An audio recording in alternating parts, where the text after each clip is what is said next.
Ladies and gentlemen, there's only really two news stories worthwhile talking about today. The first is the EFF's elective conference, and the second is the disaster that's currently unfolding in the Northwest, namely the illegal mining shafts that the police are currently trying to get illegal miners out of. But before we get on to the main news story, if I can yet again remind you, please subscribe to the channel, and if you'd like to support the work I do here, you're welcome to buy me a coffee. The link is in the description box below, as per usual. So let's get on to it. So at the weekend, Ndlozi apparently was barred from the EFF elective conference. Now there's a lot of debate as to why this is. In fact, there are some rumors going around that potentially he could be suspended or expelled from the party.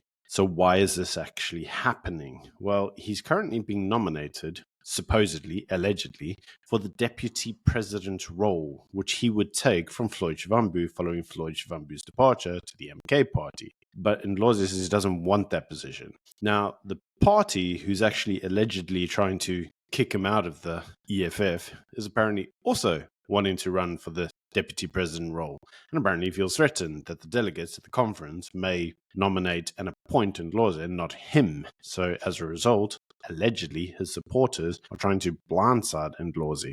So why is all this important? Well, I'm reminded of the lines out of the Gulag Archipelago, which is a book around the Soviet Union, in which the author at the time highlighted how in the Soviet Union you were required to stand and clap for numerous hours because nobody wanted to be the first party to stop clapping, because then you might be accused of being a traitor to the revolution. And the inevitable outcome of that was being chucked in a gulag. It's amazing how communist traditions seem to have a degree of universal applicability, and that even here in South Africa, they seem to still apply.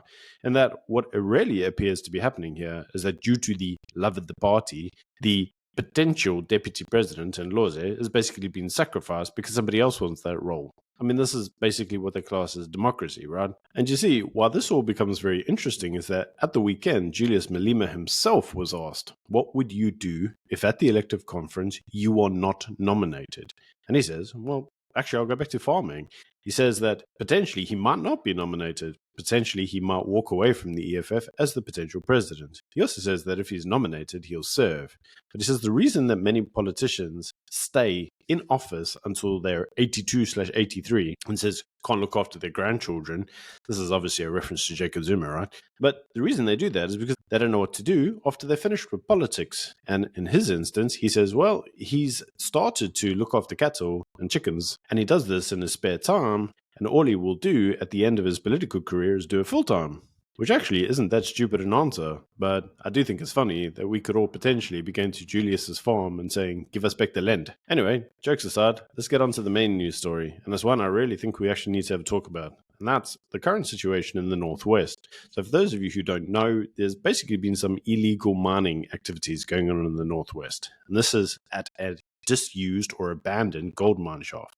And what's effectively happened is foreign undocumented individuals have entered South Africa and are basically illegally mining there. Now, reports are is that they're heavily armed, that they're using explosives to potentially blow out the rocks so that they can, get to the gold. This is leading to noxious gases inside and obviously instability in the shafts itself. Now, the army and the police are basically trying to get them out because illegal mining is obviously detrimental to the South African economy, specifically in relation to commodity prices. This is also our natural resources that they are stealing and taking abroad, usually for illegal gains with, some gang somewhere. So how are the police actually going to get these individuals out? Well, so far, over 1,008 people have come out the shafts. I mean, that's some serious manpower. Now, why this entire story is important is because it turned out that last week, the minister in the presidency said, well, let's just smoke them out. While it's funny and very based, it's actually kind of true, because you see the police and the army don't want to go in there because these individuals are heavily armed. And so another way to get them out of the shafts is potentially starve them, basically deny them from food, because eventually they're going to get hungry, they're going to need to leave the shaft. But reports are they're not getting so weak and hungry that they can't actually leave the shaft because they're weak and vulnerable. So why is all of this important? Well, the Human Rights Commission, that kangaroo court, has come out and basically said that the police are breaching these individuals' human rights by not giving them water and food and, clothing and a nice big pat on the back. And I'm reminded of something. These individuals are committing numerous crimes. They probably have illegal firearms. They've got explosives. They're illegally mining. They're here illegally. The amount of laws that they have broken are astronomical. They shouldn't even be here in the first place. They're here detrimentally affecting our economy by stealing our natural resources. And we want to say that we're breaching their human rights. They shouldn't be here in the first place. And this ultimately is actually the problem that we see even in the West. We see this in Europe. It always appears that the bad guys' rights are always more protected than those of the local individuals, regardless of where they are. At the end of the day, SAPs and the army are protecting the country's natural resources, the things that are meant to enrich the national population. I got to ask the question, why are we trying to protect these individuals' rights as if they're somehow sacrosanct?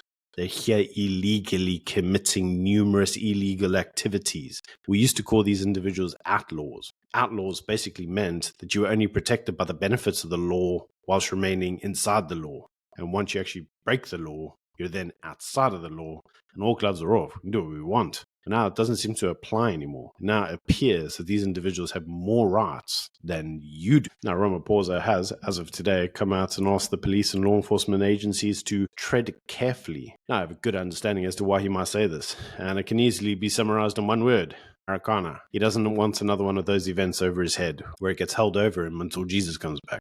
This isn't really what he wants. So as a result, he's asking everybody to be, a little bit calm so that he can kind of distance himself from the outcome. But the outcome at this stage is unlikely to be without consequences. The problem is that these individuals have been down there since from the 18th of October until, today. The problem is that, yes, they're going to be low on food. And yes, they're going to come out with numerous guns and explosives. I mean, these guys are probably going to prison on the taxpayers' money and then probably let out because of some amnesty that the ANC wants to, let a former president go out under. I don't think we should be protecting these individuals at all. I have to say it again. They're illegal. They're committing illegal activities. Why is the Human Rights Commission taking this even seriously? There are so many other things they could be doing, like, I don't know, persecuting Ronaldo Gous for having thoughts. But in any case, it's just my view. You can let me know what you think in the comment section below. Until tomorrow, bye.